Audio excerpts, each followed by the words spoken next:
From the high-definition educational broadcast center at Bergen Community College's main campus in Paramus, this is Studio Bergen.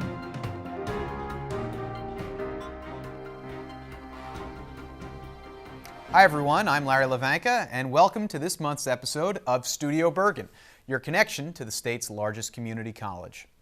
After last month's special edition Behind the Scenes episode, we have a lot of news and notes from November and December to catch up on, so let's get right into it.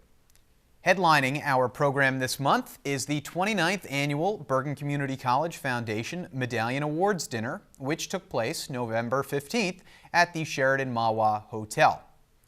Amid ball gowns and bow ties, guests helped raise more than $135,000 in support of student scholarships at the event, which honored local grocer Lawrence R. Insera Jr. with the 2013 Award for Merit for his continued contributions to the college.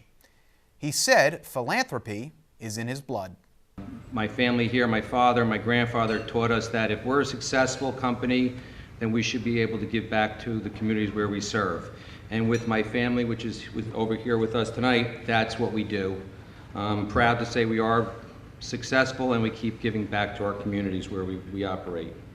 Mr. Insera leads the operation of 22 ShopRite stores in the region. The company, bearing the family's name, began in 1954 with Larry's grandfather, Patsy, who operated Patsy's in Lyndhurst. An Insera ShopRite now stands on that parcel of land. The Foundation Board of Directors, comprised of community leaders from the public and private sector, works closely with the college to develop fundraising opportunities to meet the needs of the institution. Since its inception in 1982, total contributions received by the foundation have surpassed $17 million. Dovetailing on that story, in December, the foundation distributed more than $180,000 in scholarships to 110 students at its third annual mid-year scholarship awards ceremony. At the event, students and their families visited the college's Lyndhurst location, Bergen Community College at the Meadowlands, to receive their awards and meet the donors who made them possible. The foundation will host its long-running scholarship awards ceremony at main campus late in the spring semester. Guests of the scholarship awards ceremony had an opportunity to not only visit the Meadowlands location, but check out some of the college's newest digs. After comprehensive renovations, the Meadowlands location has completed its refurbishment. All classrooms, laboratories, and the fifth-floor conference center remain open. Bergen Community College at the Meadowlands Dean, Linda Emmer, said the facility has reached the fruition of many lofty goals. We started here in 2008 just leasing space on the third floor. We bought the building in the spring of 2010, and in that time, since 2010, we had three major phases of construction, the fifth floor being the last phase, which is the conference center and our science labs. Bergen Community College at the Meadowlands is located at 1280 Wall Street West in Lyndhurst, offering a full slate of classes and includes a library, student service offices, and a bookstore. Speaking of new programs and offerings, perhaps the most publicized and most interesting new academic option at the college remains its aviation program, which launched in 2012, buoyed by the opening of the college's Emil Buehler Trust Aviation Center, which includes airplane and helicopter simulators. Grants totaling $2 million from the Emil Buehler Trust funded the creation of the center and the program. Courses include Introduction to Aeronautics and Aviation Safety. And now, last month, Bergen officials signed an agreement with their counterparts from Embry-Riddle Aeronautical University, one of the top schools of its kind in the U.S., guaranteeing a transfer of credits between the two schools. Given Embry-Riddle's stature in the aviation sector, Bergen's Vice President for Academic Affairs, Dr. Bill Mullaney, said the agreement is a testament to the quality of Bergen's curricula. It's quite an academic achievement for us to be entering into a agreement of such, such depth with a college of such renown as Embry-Riddle. Under the terms of the agreement, students earning an Associate of Science in Professional Studies, Aviation Administration option, or Natural Sciences, Aircraft Operation option from Bergen will transfer into Embry-Riddle's Bachelor of Science in Aviation Business Administration Air Transportation major program. After transferring to Embry-Riddle, students will need to complete 54 credits in order to earn a bachelor's degree. Apropos, our guest in this month's edition of Faculty Focus has played a critical role in helping get Bergen's aviation program, well, airborne. Let's meet Professor, or should I say Captain, Bill Klappert, a former corporate aviation pilot who has transitioned to a career teaching the next generation of high flyers here at the college. Leaving the lucrative world of private aviation became an easy decision for Klappert. As many in any industry say, it became routine. Having flown for 35 years, people don't realize that no matter how exciting the job is, it does have a sense of being routine. And I got to the point where I realized I was enjoying my time at home more than being away for sometimes a week or 2 weeks at a time. All pilots strive to fly the biggest, most advanced airplane they can fly. But what ends up happening is when you're flying a larger airplane, the last airplane I flew could fly for 14 to 16 hours. So that meant that you were typically away for a week or more, and it just opened up opportunities for me. I had the opportunity to get out of flying and to continue to train the next generation of pilots. And I saw that opportunity, and I saw the changes that were coming up in aviation. So I pursued a career with Bergen, and I've been very excited about where it's taken me. Now, Captain Bill has an entirely new outlook to train the future of the industry. Coincidentally, one that does and will have jobs. The Port Authority has done a number of studies, and the most recent study that I saw attributes basically 100,000 jobs just to the 3 major airports that we have near Bergen Community College. We've got 3 of the largest worldwide airports. We've got Newark, Kennedy, 2 very large international airports, and then LaGuardia, which is a very, very active and dynamic domestic airport. So each one of these airports is its own little city. It doesn't just have air traffic controllers. It just doesn't have pilots. Every aspect of running a city, from ground personnel right through baggage, ticket handlers. So there's literally thousands of opportunities that we're trying to open our students up for. Klappert believes the industry has strengthened after the numerous mergers and acquisitions and is prepared to hire new employees. So all of these things have kind of shined the spotlight on aviation, and people don't realize that because we're in the beginning of this 30-year cycle, there are going to be a number of high-paying opportunities for our students to get involved in. If they decide to take the airline track, they could be looking at a career opportunity that they might be in for the next 30 or 40 years. This is very unique in our society today, where the typical person gets out of college, gets a job. I think we're probably changing jobs every 5 to 6 years on average. But in aviation, there's the potential to get on with a major corporation, a major carrier such as Delta, American, and continue that career to retirement. So that's very exciting for our students. Klappert first entered the industry after watching his father and uncle fly for TWA. I was very lucky to be in the right place at the right time. I think the toughest question I answered during the interview process was, did I play golf and what was my handicap? And at that point I had just started playing golf, and my handicap was pretty high, and I think in reality, when I look back on it, the person who was hiring me was glad to hear that my handicap wasn't better than his, so I ended up getting the job. But the primary responsibility was to fly the airplanes, and I was able to fly throughout the world in my career and thoroughly enjoyed every aspect of my career. Flying high-profile guests may seem fun, But for Captain Bill, whether it was Vin Diesel or anyone else, the job remains the same.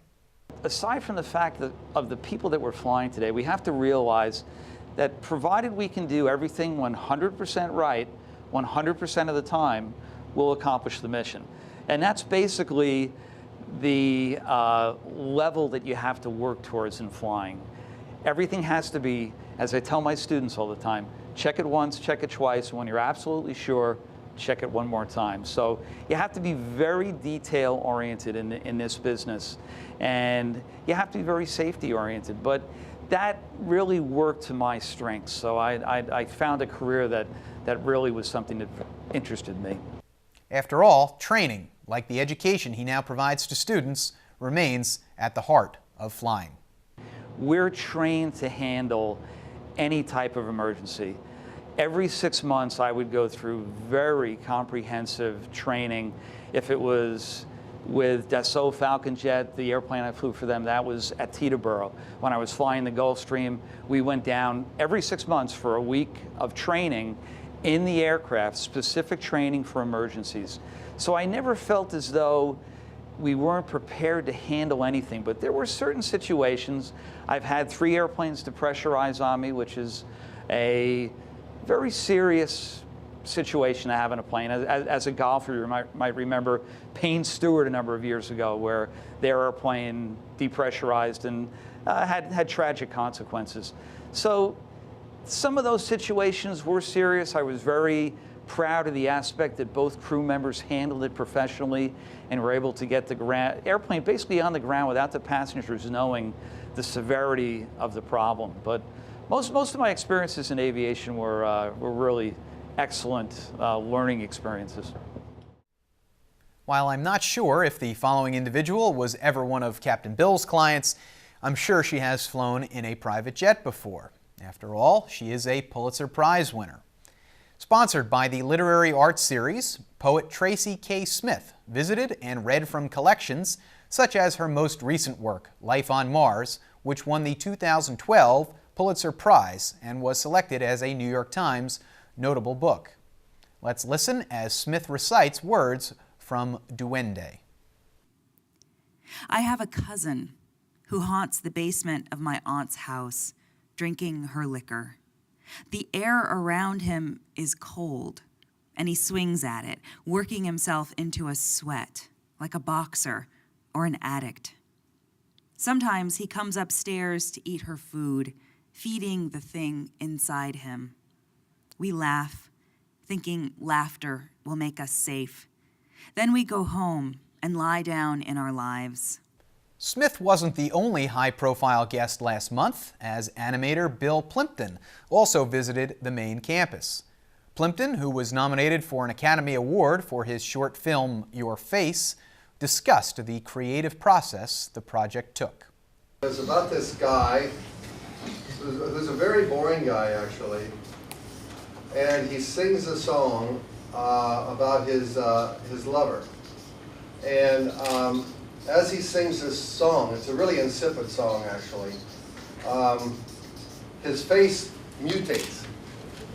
His mouth starts moving around, his nose starts flying in the air, and all these crazy, surreal things happen. So it's a nice contrast between the boring song and this bizarre face. And it was kind of a throwaway kind of thing. I did it kind of as a joke. I never really thought much about it. And lo and behold, it got nominated for an Oscar. Coming up after a short break, we'll take a look at some of the other top stories from the last 2 months. We'll be right back.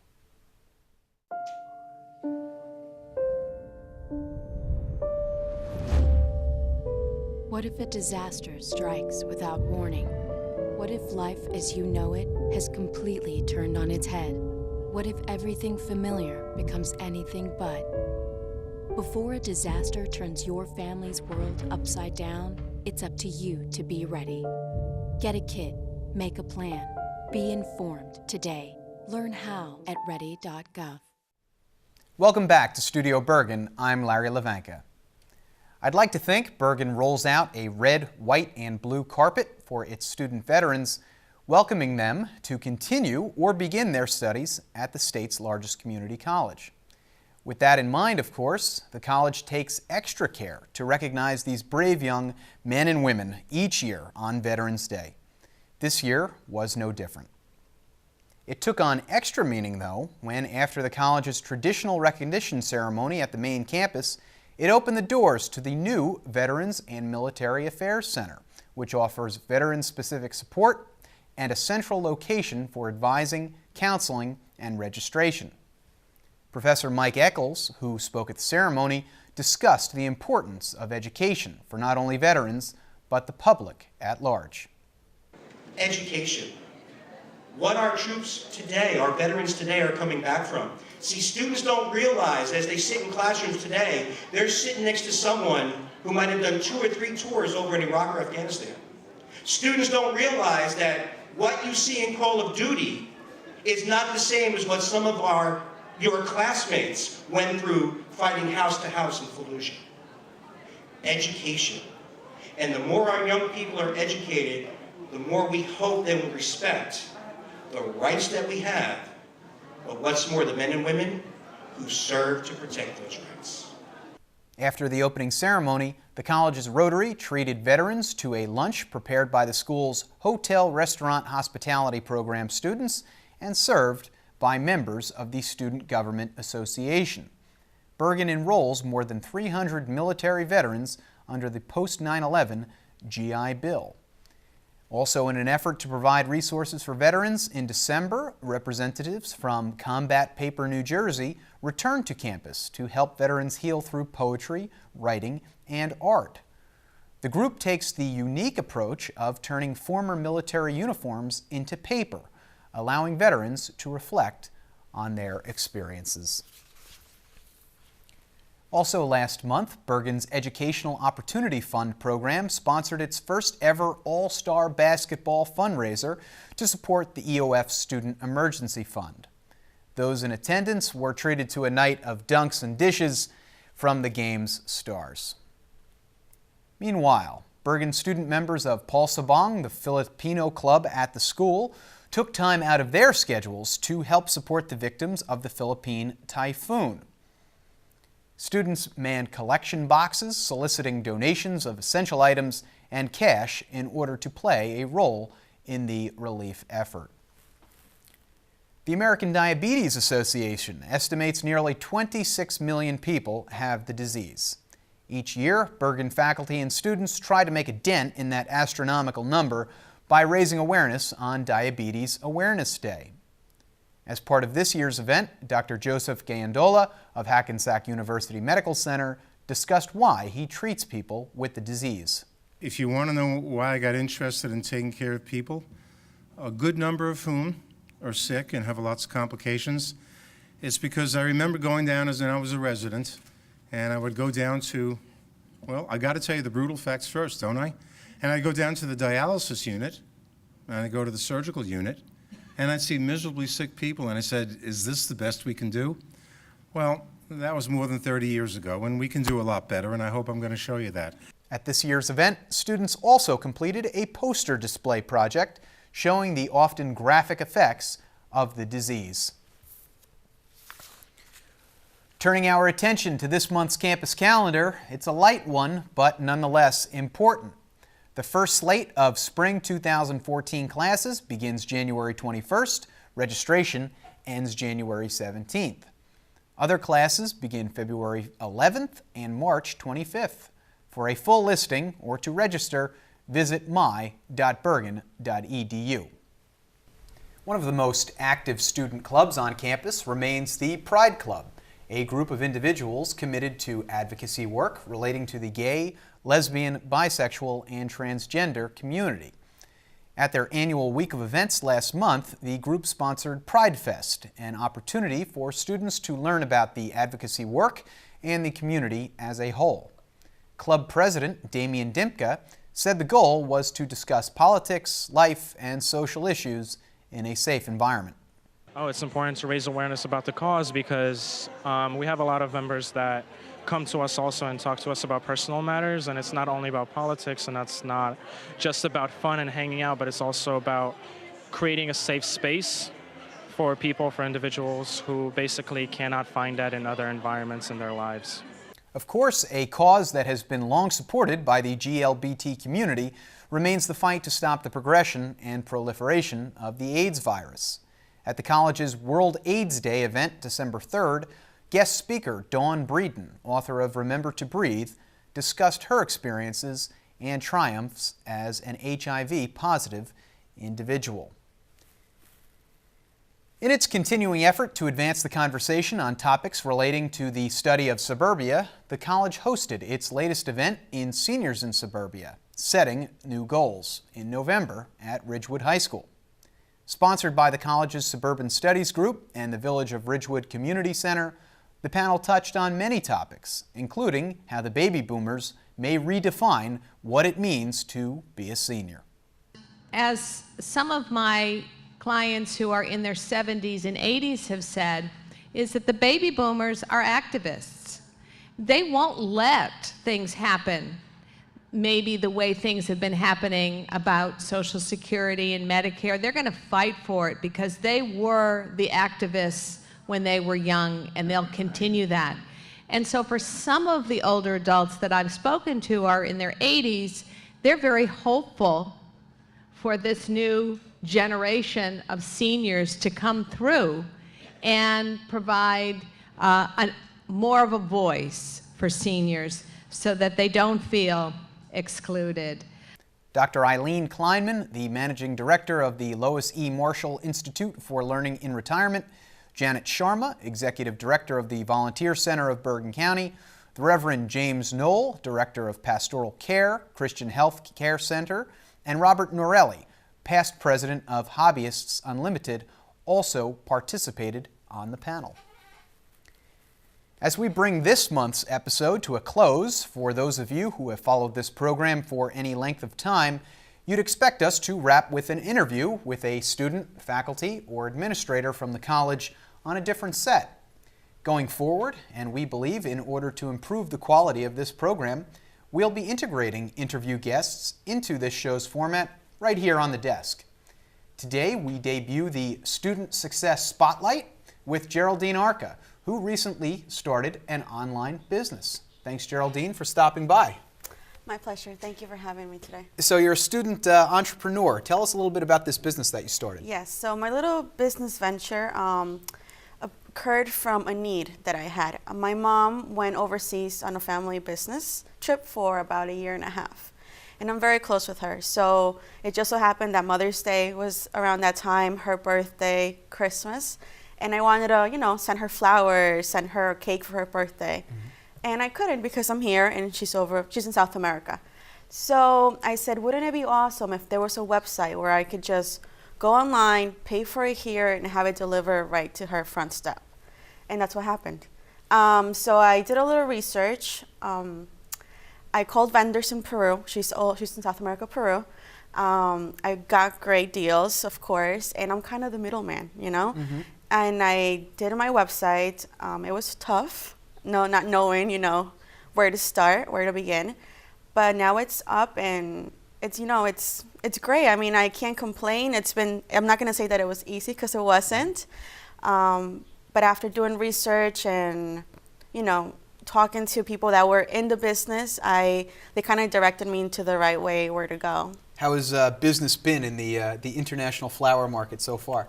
So far, so good. Of course, it has its ups and downs. Christmas, it's picking up. Mother's Day is like the biggest day of the year for us, I guess. Mm-hmm. It's like a 1-800-Flowers kind of thing, but in South America. Are you hoping that this is going to be your full-time job and you're going to devote all your attention to it? Or? Yeah, I've always wanted to be a business owner, which is why I started coming to Bergen, because I needed the foundation. I had the idea, but I didn't have the foundation. So I absolutely do think that this would be my full-time. I do plan to expand. My fiance is from Ecuador, so we're trying to expand by mid next year to Ecuador. How'd your professors here at the college help you out? Oh, they've been so helpful. I'm a e-business major, so because again, my business is online. So my e-marketing professor is great, and business management has really helped me to have a different view on the whole business you know, it's been great. Why don't we give a plug to your website and as we wrap up here? Absolutely. My website is in Spanish, but it's regaloparati.com, which translates to giftsforyou.com. And yeah, hope you like it. Thank you for being with us and Happy New Year. For Bergen Community College, I'm Larry Levanka. Take care.